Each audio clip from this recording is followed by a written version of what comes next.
Të nërë shikues, mirë se takohemi. Ditët e Bajramit janë larg nga sot, mirë, por ne kemi vendosur që t'i trajtojmë kuptimet dhe mesazhet e këtyre festave në ditët e sotme. Le t'i parapërim pra me disa njohuri se çdo të thot Fitr Bajram, çdo të thot Kurban Bajram, si festojnë këto festa dhe cilat janë mesazhet e këtyre. Edhe sot kemi të ftuar hoxhën e nderuar Ahmet Kalaja. Hoxh, selam aleikum se vini. Aleikum selam, më mirë se vjetën.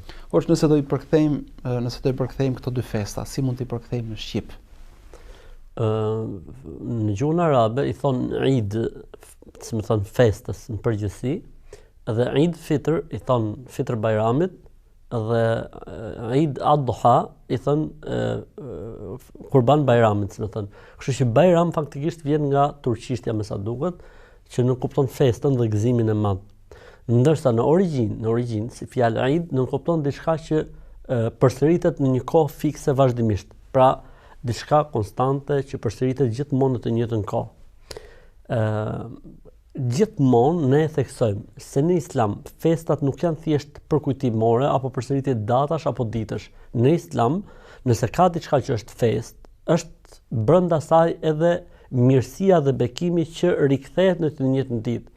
Për këtë arsye, për shembull, në Islam ti nuk gjen, për shembull, le të themi, festim të luftës Bedrit. Është një ngjarje që ka qenë dhe ka kaluar. Nuk gjen për shembull festim të çlirimit të Mekës, nuk gjen për shembull festim të ditës së Hudajbiyes, nuk gjen për shembull festim të ditës së emigrimit në Medinë. Pra nuk ka festim për ngjarje të cilat nuk kanë efekte më pas, për gjëra të cilat nuk kanë njëkohësisht ose nuk mbartin të njëjtat bekime. Ne e festojmë natën e Kadrit, mirëpo nata e Kadrit, sa herë që vjet natë Kadri është e mbushur me bekime, mëshira e Zotit është prezente, pranohen lutjet dhe duat. Për shembull, kur themi dita e Ashuras, kush agjon ditën e Ashuras, të shoqërohet me një ditë para apo mbrapa, i falen gjunat e një viti dhe kjo ndodh çdo vit. Kush agjon ditën e Arafatit, i falen gjunat e 2 viteve, vitet përpara dhe vitet mbas, dhe kjo ndodh sa është dita e Arafatit. Edhe çështja e festimit të Bajramit në Islam. Për këtë arsye edhe në Islam, sa për parantezë, nuk ka festa të tjera përveç 2 festave. Për këtë arsye tha profeti alayhis salam, ne muslimanët kemi vetëm 2 festa, Fitr Bajramit dhe Kurban Bajramit. Pse? Sepse në këto 2 festa ndodh edhe mirësia dhe begatia, ndërsa çdo lloj festimi tjetër është thjesht përkujtimore. Pra edhe këto festa janë adhurim, edhe këto festa janë afrim me Zotin, nuk janë thjesht momente bekim nga Zoti. Pra ne, pse po gëzojmë ne për Fitr Bajram? A kemi arsye? Po, kemi 2 arsye. Gëzojmë për Fitr Bajram sepse mbyllim një adhurim. 30 ditë nuk është e lehtë, është sakrificë. Është lodhje, është mundim, është kputje, është çrregullim i të ngrënit dhe të pirit, është normalitet që është normale. Dhe e mbyllë një adhurim, normalisht është mirë që njeriu gëzon dhe kënaqet, sepse ka mbyll një muaj adhurim për kushtim ndaj Zotit. Siç festojmë Xhuman për shembull, e ke mbyll një javë adhurim për kushtim ndaj Zotit, ke edhe festën e Xhumas. Kështu që festohet sepse muslimanët e para kanë mbyllur një adhurim, ku shpresojnë se kanë marrë shpërblim të madh tek Zoti. E dyta, dita e Bajramit është dita ku Zoti shpërndan shpërblimet. Si njeriu kur punon një punë të caktuar, në fund fare merr rrogën, në fund fare merr shpërblimin. E njëjta gjë, ne kemi bërë për Zotin një muaj adhurim, atëherë presim ditën e Bajramit që të marrim shpërblimin dhe mirësitë dhe begatitë e Zotit. E njëjta gjë ndodh edhe në Kurban Bajram. Pra, në momentin që ne festojmë Kurban Bajramin, pse e festojmë Kurban Bajramin? Për 2 arsye. E para se po mbyllim një adhurim, që është haxhi, që është adhurimi kulminant i muslimanëve, dhe arsyeja e dytë se është një 10 ditë para, le të themi, para Kurban Bajramit, që muslimanët e kalojnë me agjërim, me namaz, me sadaka, me vepra të mira, pastaj vjen dita e Arafatit, kurorëzimi, për jo haxhit flas, dhe në fund fare kjo, domethënë kurorëzohet dhe vuloset me Kurban Bajramin. Pra Zoti shpërblen haxhit atje ku janë për mundin e haxhit dhe për lodhjet e haxhit, duke u falur gjitha gjunahet, gjithat pra kthehen si dita që i ka lindur në natyrë, ndërsa ne të tjerë që nuk jemi në haxh, Zoti na fal 2 vite mëkate dhe gjunahe. Dhe kjo është ditë gëzimi njëkohësisht. Për këtë arsye në të 2 rastet, do të thonë muslimanët gëzojnë mirësitë e Zotit. Pra tha Zoti në Kur'an, "Kul bi fadlillahi wa bi rahmetihi fa bidhalika falyafrahu huwa khayrun mimma yajma'un." Thuaj, me mirësitë e Zotit, me mëshirën e Zotit, le të gëzojnë besimtarët. Kjo është forma më e mirë se si mund të gëzojnë ata, sepse njerëzit gëzohen zakonisht kur arrin në një post, kur arrin në një famë, kur arrin pasuri, kur si më thon ndihen dikush etj. Ndërsa në Islam gëzimi më i mirë është që të fitosh xhenetin, gëzimi më i mirë është që të regjistrohesh nga listat e xhehenemlive, siç ndodh në Ramazan. Gëzimi më i mirë është të falen 2 mëkate, siç ndodh pas ditës së Arafatit. Gëzimi më i mirë është të gëzosh të varfrit, gëzimi më i mirë është të gëzosh familjen. Pra është komplet standard tjetër kjo formë dhe kjo mënyrë e gëzimit. Ndërsa si term pastaj Eid Fitr Bayram, fjala Fitr vjen nga normaliteti. Për këtë arsye quhet Islami fitra. Pra fitra do thot fe e natyrshmërisë. Pra festa e natyrshmërisë, festa e normalitetit. Pra njeriu ndryshoi programin e tij të ngrënë të pirit për 1 muaj, tani vjen dita e gëzimit të madh ose e festës që njeriu kthehet në normalitet. Pra, si më thën festa e kthimit në natyrshmëri, e kthimit në origjinë, e kthimit në normalitet. Pra, për këtë arsye ka marrë këtë emër. Për këtë arsye, po të shohim shumë në rastin e Fitr Bayramit, është sevap dhe shpërblim që muslimanët kur të dalin me fal Bayramin të hanë diçka, në mënyrë që të prishet tradita e mos të ngrënit dhe mos pirit në mëngjes, siç ka qenë gjatë gjithë ndryshe nga ditë e Ramazanit që ndërkohë që në Kurban Bayram është e kundërta. Është mirë që muslimani mos të hajë dhe mos të pi, derisa të kthehet nga Bajrami që të hajë nga mishi i kurbanit të tij. Pra, standard krejt tjetër atje, sepse atje nuk kemi muajin e Ramazanit, kemi komplet diçka tjetër, kemi thjesht një ditë Arafati. Për këtë arsye pëlqehet që ushqimi të jetë mbasi të falet namazi i Bayramit. Kurse këtu, jo, e kundërta, është mirë që njeriu të ushqehet përpara se të shkojë në faljen e Bayramit. Normalisht që ka edhe disa dallime të tjera, por në përgjithësi çdo gjë tjetër në 2 Bayramet është njësoj. Përveç kësaj që ushqehet njeriu përpara në Fitr Bayram dhe ushqehet mbas në Kurban Bayram, ndërsa veshja mirë, parfumosja, larja, rrobat më të mira të mundshme, vajtja në një rrugë, kthimi nga rruga tjetër, bërja e tekbirit dhe gjithë kohës, të gjitha këto janë të ngjashme në të dyja festat, në të dyja Bayramet, le të themi, ndërsa vetëm tek ushqimi kanë dallim me njëra tjetrën. Po normalisht ka dhe një dallim tjetër esencial, që është në Fitr Bayram nuk është i obliguar muslimani të bëjë kurban.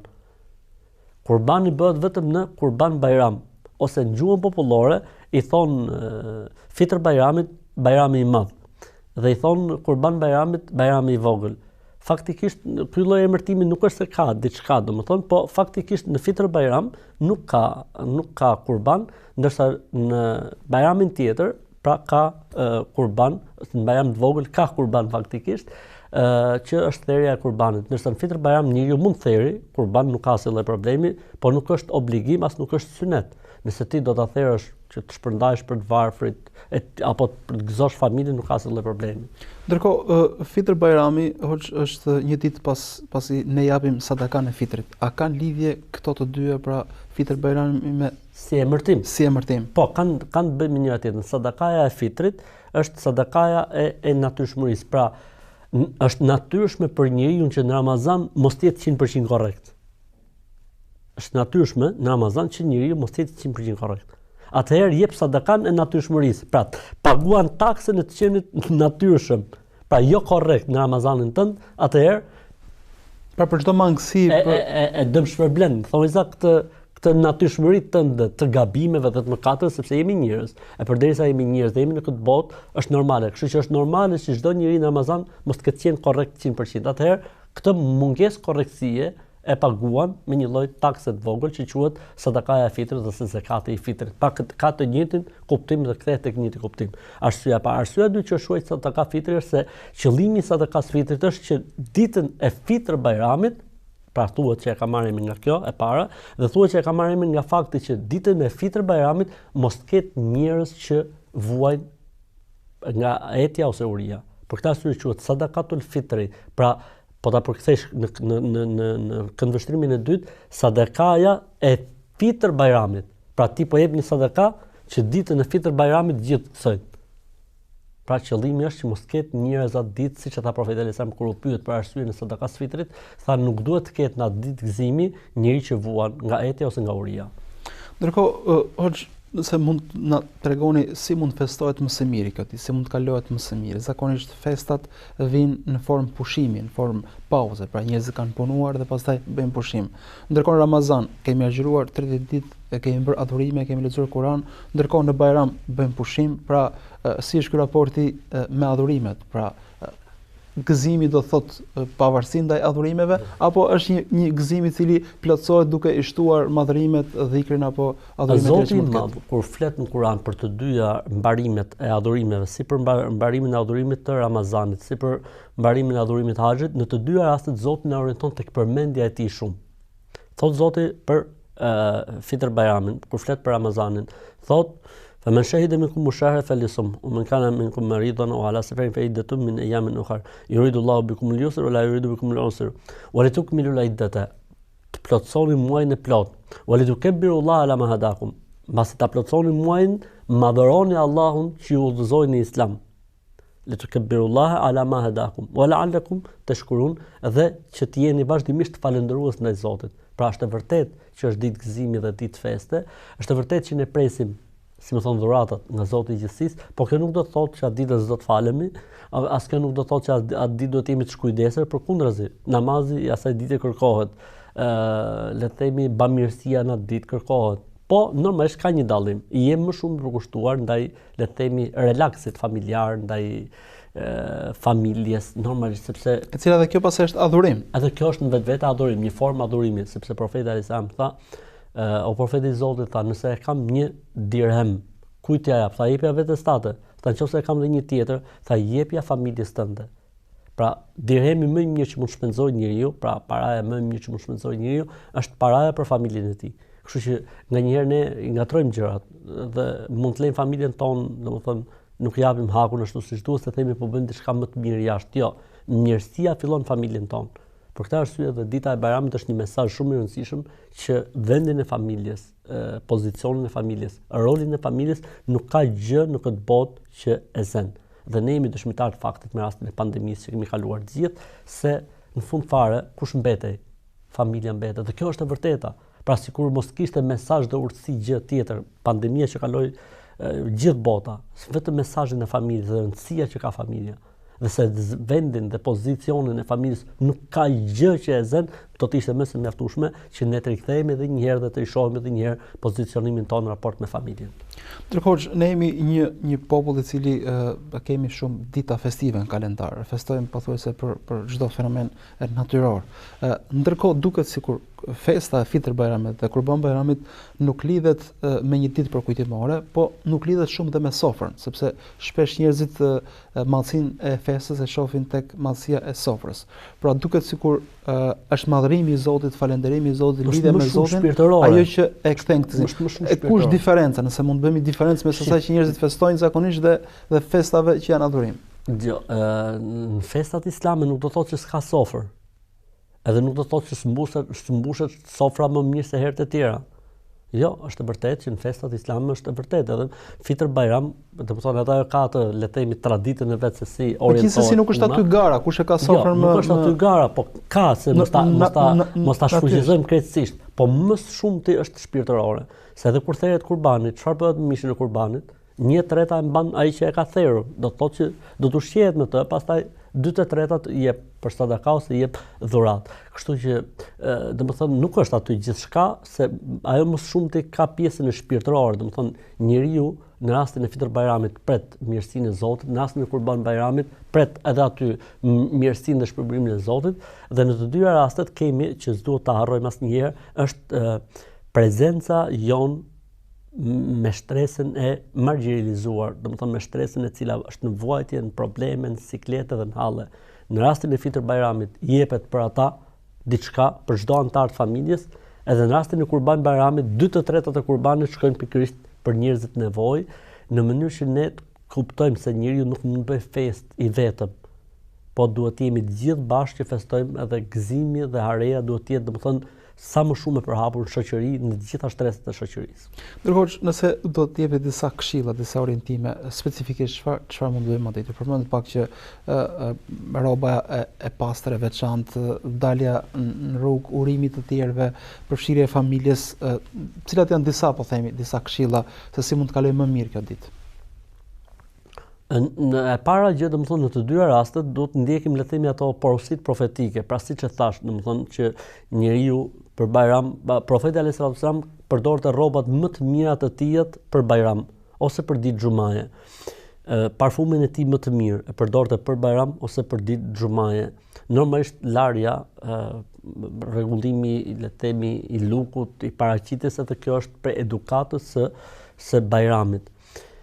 Lëvizje në rrugë të ndryshme, vajtje dhe nkthim, qoftë është e mundur gjithmonë, përmendja e Zotit gjatë vajtjes edhe kthimit. Festimi i Fitr Bajramit nis me akshamin e një dite përpara deri në momentin që falet Fitr Bajrami dhe pastaj domethënë nuk obligohet më besimtari që të bëjë tekbire, ndërsa në rastin e Kurban Bajramit kjo zgjat me akshamin e një dite përpara, që është nata e Arafatit pra, edhe zgjat deri në namazin e ikindis të ditës së katërt. Pra, sepse Fitr Bajrami është një ditë, ndërsa Kurban Bajrami është 4 ditë. Pra, dita e Kurban Bajramit edhe 3 ditë të tjera që quhen Eyamut Tashrik. Çfarë porositet besimtari në këtë ditë? Besimtari normalisht në këtë ditë porositet, siç e thash, të jetë më afër familjes, nëse i jepet mundësia të vizitojë njerëzit e tij të afërm, kjo do të ishte shumë e mirë. Nuk është prej traditës islame që në këtë ditë vizitohen varrezat, siç e kanë disa njerëz traditë me të falur Bajramin, e kanë taksative që patjetër duhet shkojnë në varreza. Kjo nuk është në traditën islame, as në traditën profetike, domethënë që mas Bajramit shkohet në varreza. Është mirë që në këto ditë domethënë besimtari mos të harrojë se është i obliguar për obligimet e Zotit. Pra duhet fal sabahu atë ditë në kohë, duhet fal dreka atë ditë në kohë, duhet fal ikindia atë ditë në kohë, nuk duhet neglizhojmë. Tjetra, nuk duhet bëjmë harame, se është ditë Bajrami dhe të bëjmë harame apo të bëjmë gjunaje, pra ka një Zot i cili na ka parë gjatë gjithë asaj kohës po na sheh edhe sot, ka një Zot i cili na ka parë gjatë gjithë këtyre 10 ditëve, ditën e Arafatit, po na sheh edhe sot, pra Zoti është i njëjti, ai i cili na ka parë dhe na sheh dhe do të na shoh, pra duhet ta ndjejmë, sidoqoftë puna, duhet ta ndjejmë mbikëqyrjen e Zotit. Duhet të jemi larg mendjemallësisë, larg shtirjes, larg të mbajturit me të madh, larg shitjes mendjes, nuk ka nevojë. Pra ne gëzojmë me mirësinë e Zotit dhe nuk ka nevojë tani të tregojmë, domethënë të tregojmë mendjemallësi ndaj njëri tjetrit apo të tregojmë superioritet ndaj dikujt që nuk ka, apo dikujt që është në varfëri, apo dikujt tjetër që ndoshta nuk është krejtësisht në shkallën tonë apo në nivelin tonë. Bëjmë një shkputje shumë të shkurtër dhe rikthehemi sërish të Bajrameve tona, ndërmjet shihemi pas pak. Rikthehemi sërish miq, po flasim për festat e Fitr Bajramit dhe Kurban Bajramit. Ndërkohë hoxh, le të flasim pak për Kurban Bajramin. Ne fokusohem tek pjesa e parë, tek Fitr Bajrami. Kurban Bajrami çfarë specifikash ka? Çfarë mesazhesh ka? Kurbani që ne bëjmë, a është një shlyerje e mëkatit të Ademit alayhis salam, siç e gjejmë në fe të tjera, apo ka tjetër synim dhe tjetër qëllim? Bërja e kurbanit në Islam nuk është shërblim apo shlyerje e mëkatit të parë, apo ne kemi mbartur mëkatin e parë dhe për këtë arsye bëjmë kurban për ta shlyer, sepse po të ishte kështu, bëhej një herë në jetë kurban, edhe mbyllej historia me një kurban. Pra po të ishte ideja që në Islam bëhet kurbani, se akoma nuk kanë gjetur një kurban që t'u falte të gjitha mëkatet, prandaj bëjnë kurban. Kjo do të mjaftonte vetëm një herë, pra nuk është e saktë, nuk qëndron fakti në kurbanin islam se ka të bëjë me mëkatin e mbartur, sepse në Kur'an thuhet nuk mbart askush mëkatin e tjetrit. Iku. E dyta, kurbanin në islam neve na lidh me profetin Ibrahim alayhis salatu wassalam. Dhe ne gjithë e dimë biri i tij i parë u sprovua nga Zoti, pra Ibrahim alayhis salam, që birin e tij të parë ta bëj kurban. Dhe ai u përgjigj urdhrit të Zotit. Në fund fare Zoti është ai i cili në fund fare dhe në fillim fare është Zoti ai i cili e din. Tha Zoti kurban, ishte profet ai, nuk ishte si njerëz të zakonshëm. Dhe me të vërtet, kur shkoi ta therit birin e tij, siç i tha Zoti, siç e ka përmendur bukur këtë Zoti edhe shumë qartë, domethënë duke ta paraqit panoramën sikur po e sheh përpara syve, dhe kur ai dhe kur djaloshi u rrit dhe filloi të shoqëronte tjatin në punët dhe në jetë, ai tha o biri im, unë shoh në ëndër që duhet të bëj kurban.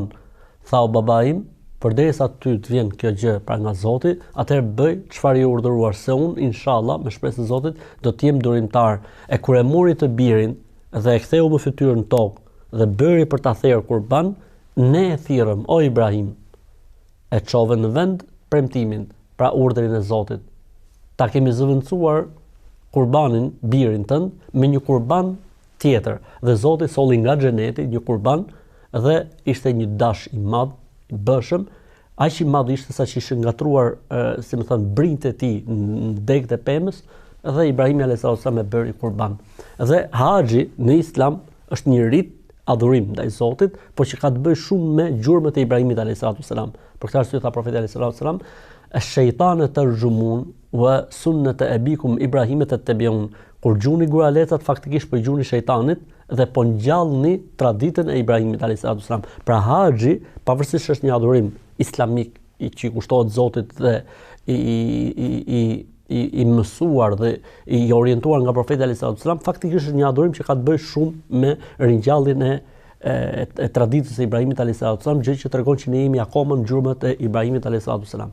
Dhe ai e bëri kurban birin e tij, bëri kurbanin pra kompensues dhe mbeti kjo si traditë për gjithë ata që pretendojnë se janë në rrugën e Ibrahimit alayhis salam. Pra nuk është kjo shërblim mëkatesh apo larje mëkatesh, kjo është adhurim ndaj Zotit. Pra Zoti ka kërkuar prej nesh që ne thejmë një kurban për të familja, pra një familje, ata që kanë mundësi e bëjnë vit për vit një gjë të tillë, për të ushqyer ata vetë, po edhe për të varfrit, për fukarit. Pra dua ta theksoj, nuk ka të bëjë me shlyerjen e mëkatit parë, sepse në Islam koncepti i mëkatit parë është i papranueshëm, sepse Zoti e tha në Kur'an, Zoti i fali.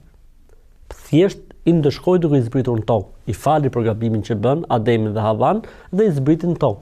Dhe ky është dallimi mes nesh dhe atyre në konceptimin e mëkatit parë. Pra tek ne në Islam thuhet Zoti i fali dhe i zbriti në tokë. Pra nuk ka mbartje mëkatit dhe nuk ka si më thën transferim ose trashëgimim të mëkatit parë. Kështu që kurbani është adhurim për Zotin, një, edhe e dyta, për treguar se një nga format më të mira të adhurimit ndaj Zotit është kurbani faktikisht, sepse kurbani kanë vetë dy gjëra, ka le të themi sakrificën e personit që e bën, sepse të bësh kurban do të shpenzosh. Dhe pjesa tjetër është fakti që ti me këtë kurban do të ndihmosh dhe të varfrit. Dhe ky është dhe qëllimi i Zotit. Pra Zoti don që ne të jemi sa më afër njerëzve, t'u ndihmojmë sa më shumë njerëzve dhe sa më pak njerëz të vuajnë, aq më mirë jemi ne tek Zoti i gjithësisë. Ky është mesazhi. Këto dy festa, kush mund të investoj? Mund të investoj vetëm ai i cili ka agjëruar muajin e Ramazanit, mund të bëj kurban vetëm ai i cili e fal namazin rregullisht, pra kush mund të përfshihet në këtë festë? E bukur kjo pyetje, Zoti shpërbleft. Faktikisht dy festat mund të festojnë të gjithë pa përjashtim. Po, muslimanët normalisht kanë për të shpërblyer edhe më shumë. Kështu që edhe një musliman i cili për shembull le të themi nuk ka agjëruar Ramazanin, mund ta festojë Fitr Bayramin, absolutisht mund ta festojë dhe është i mirë se ardhur në sofrën e Zotit. Një musliman i cili le të themi nuk fal namaz, a mund ta festojë Fitr Bayramin? Absolutisht mund ta festojë dhe është i mirë se ardhur në sofrën e Zotit. E njëjta gjë edhe me Kurban Bayramin. Një musliman i cili ndoshta nuk ka agjëruar ditën e Arafatit apo nuk falet, a mund ta festojë ai Kurban? Po fundi për çfarë feston ky dhe gëzon? Absolutisht. Kjo është sofra e Zotit. Pra Zoti mos shtron sofrën e tij në dy bajramet. Kështu që ku është problemi që të ulen edhe ata të cilët kanë qenë larg tij, se ndoshta prezenca e tyre në faljen e bajramit, prezenca e tyre në sofrat e bajramit, gëzimi i tyre në ditën e bajramit për këtë mirësi dhe begati të Zotit, ndoshta është sebeb që ata, domethënë, të shohin më shumë nga drita e Zotit dhe të mbërthehen me dritën e Zotit dhe me mëshirën e Zotit. Kështu që nuk është e veçantë vetëm për ata që agjërojnë apo vetëm për ata që falen. Kjo është një mirësi e Zotit për të gjithë njerëzit dhe janë të mirë se ardhur në këtë mirësi të Zotit të gjithë njerëzit pa përjashtim.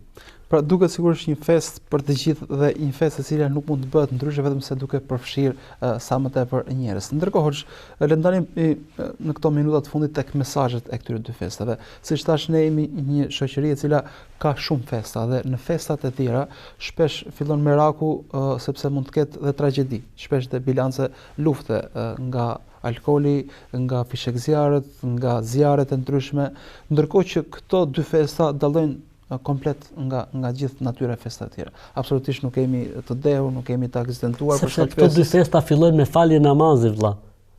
Pra do të falësh sabahun, pastaj do të shkosh për Bayram, s'ka alternativë B. Edhe rasti tjetër, do të falësh sabahun, do të dalësh për Bayram. Këtu do të merresh duke u dhënë fukareve, të varfërve, këtu do të merresh duke thërë kurbanin, duke u shpërndar të varfërve, nuk ka. Pra duket sikur kjo është ajo dallimi mes hyjnorës, që është e qëndisur nga Zoti. Pra kjo festë na mëson se si festojmë dhe si është e qëndisur dhe e qëndisur nga njerëzit.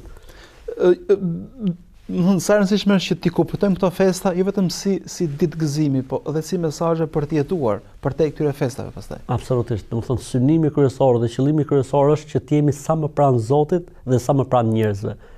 Këtu synojnë të dyja festat në Islam, pa nuk janë festa individuale apo festa të mbyllura brenda një familje. Sa më afër njerëzve, sa më afër Zotit. Kjo është mënyra më e mirë për të festuar dhe për të jetuar. Absolutisht. Hoç Zoti shpërbleft. Amin dhe ju, Zoti shpërbleft. Të nderuar miq, këtu e mbyllim dhe takimin e sotëm, folëm për dy festa, edhe pse nuk janë ditë festash. Biseda mbi Fitr Bayramin dhe Kurban Bayramin është bisedë gjithmonë e këndshme e cila na mundson që të përjetojmë këto momente. Zoti shpëlbeft që na ndoqët mirë takofshim.